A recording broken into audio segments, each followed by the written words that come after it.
I see a newspaper as a civic institution, as a kind of civic responsibility. I think in Dallas we like to talk a lot about a great city needs a great art museum, a great city needs a great concert hall, and on and on and on. Well, a great city needs a great newspaper. I mean, to provide some sort of perspective, to inform people about what's really going on in the city, to push an agenda, to articulate a vision, help to articulate a vision for the city, to sketch out a future. I mean, all of those things are very, very important. It's a civic undertaking, I think, not just a money-making undertaking. It has that other side to it, and I think the civic part of that is what's going to be, I'm afraid, lost in this current situation. I think most of the people who are leaving are very, very talented. They'll land on their feet, but I think the city will lose considerably in arts coverage, in other kinds of coverage, by virtue of what's happening. And I think that's a civic. I think you have a civic responsibility to the people of Dallas to inform them as much as you possibly can about what's going on, what the future might be like. In my beat, for example, architecture, the city is being rebuilt again almost overnight, and we need to be saying something about it and what it means, and how it fits into other patterns, and what do we like compared to other cities. I mean, papers are about perspective. They're about setting an agenda. They're about moving the city forward. All of those, I think, are civic responsibilities. It's an absolutely critical time in the city. I mean, I came to Dallas and came to the Morning News in the early 1980s, when the city really was in its first, modern boom, and things were just exploding everywhere. And nobody was saying anything about it, and basically that's why I was hired, is that was basically the mandate. The city's being rebuilt overnight and nobody is saying anything about it. It was news. It still is news. Dallas has finally arrived as a cultural and architectural destination. We like to talk about Dallas as a city of the arts, but most of what we had before, it was just hype. It was just, just smoke and mirrors. Now there's really something there. I mean, now we have the National Sculpture Center, now we have this Performing Arts Center coming along, we have the Modern Art Museum in Fort Worth, we have the Trinity River Project, we have a comprehensive plan, we have College Harbor Bridges, we have the redevelopment of Fair Park.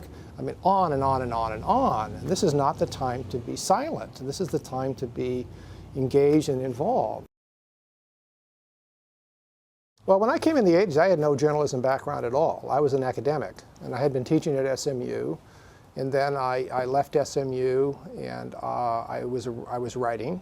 I was writing a fair amount about Dallas, and the way Dallas had no architecture critic at that time at all. But I was writing about the city in magazines, and locally and nationally. And I was approached by then managing editor Bill Evans, who basically said, the city is being rebuilt overnight in front of my eyes, and I can't make any sense out of it. I don't think anybody else can make any sense about it. Would you like to make sense of it?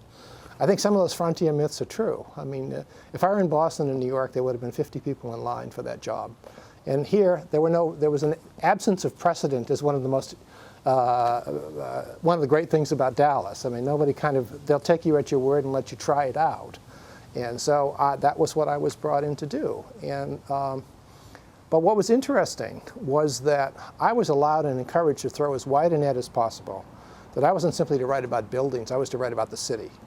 And that meant writing about planning, that meant writing about urban design, that meant writing about politics, economics. So from the very beginning, and I'm sure there were times when they regretted the job description that they actually gave me, I was allowed to cover the city. So I thought of myself as an urban writer, an urban critic, more than just an architecture critic.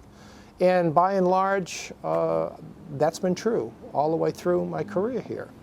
And I've said repeatedly to everybody who asks, I mean, it's what for me was one of the great, great jobs, the best job I've ever had. But also, I know what other critics on other papers go through, from the New York Times, the LA Times. And this was one of the very, very best situations, because people left me alone. I mean, that is to say, if I got into trouble, as I frequently did, the response was not to send somebody down from management to take me to the woodshed. It was simply say, he's our critic, you go talk to him. We're not going to talk to him. I would get in trouble because there had never been a critic here before. Never been an architecture critic. Nobody ever said it. This is a developer's town. nobody ever said anything about development except let's have more of it. When you said this is a really lousy building, or this is an irresponsible thing to do, or whatever I said, and I said fairly frequently, people would get very upset, and they thought the way the one dealt with that sort of thing was to call the publisher or the editor and have that person chastise the writer. Well, that rarely happened, almost never happened.